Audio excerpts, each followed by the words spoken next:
থেকে তেতুলিয়া, ওই উত্তরবঙ্গ থেকে দক্ষিণবঙ্গের কৃষকেরা, ঢাকার লক্ষ লক্ষ শ্রমিকেরা, বিশ্ববিদ্যালয়ের তরুণরা যখন নিরাশ হয়ে গিয়েছিল, রাজনৈতিক দলগুলোর লক্ষ লক্ষ নেতা কর্মীদের বিরুদ্ধে যখন মামলা হামলা করে খুন করে এক ফাঁসিবাদ কায়েম করেছিল, তখন এই 18 কোটি জাতির আশা ভরসা হয়ে সকল রাজনৈতিক দল ছাত্র শিক্ষক শ্রমিকের নির্ভরতার প্রতীক হয়ে বাংলাদেশের মানুষের মুক্তির নাম হয়ে সাহসের প্রতীক হয়ে বিশ্বাসের ঐক্যমতের এক সূত্র হয়ে যিনি এক দফার ঘোষণা দিয়েছিলেন, এই দেশের রাজবন্দীদেরকে মুক্ত করেছিলেন, যারা বছরের পর বছর এক যুগ অবধি এই ফাঁসিবাদের সময় কারাবন্দী ছিলেন,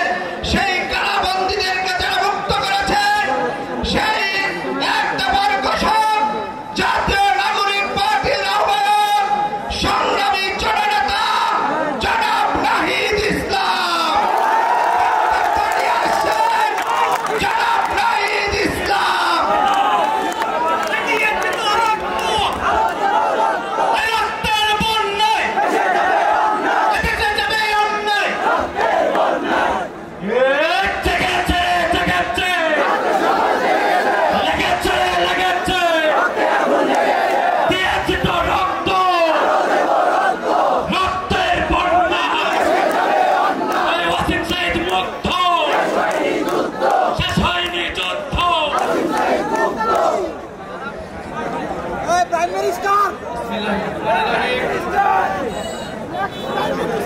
কিশোরগঞ্জবাসী, আসসালামু আলাইকুম রাহমাতুল্লাহ।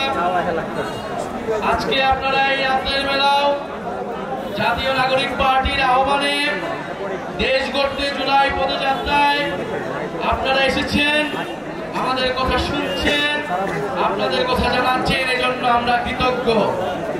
প্রিয় কিশোরগঞ্জবাসী, এই হাওর সংগ্রামের প্রতিচ্ছবি হচ্ছে কিশোরগঞ্জ। এই কিশোরগঞ্জে আমরা জানি 17 জনেরও বেশি শহীদ রয়েছে, যারা জুলাই গণ অভ্যুত্থানে ফ্যাসিস্ট সরকারের বিরুদ্ধে লড়াই করেছিলেন এই কিশোরগঞ্জের মাটিতে, এবং এই কিশোরগঞ্জের অনেক সন্তানেরা ঢাকায় লড়াই করেছিলেন। আমরা জানি কিশোরগঞ্জের স্কুল, কলেজ এবং মাদ্রাসার ছাত্ররা ঐক্যবদ্ধভাবে এই হটস্পট থেকে ফ্যাসিস্ট শক্তির বিরুদ্ধে লড়াই করেছিলেন।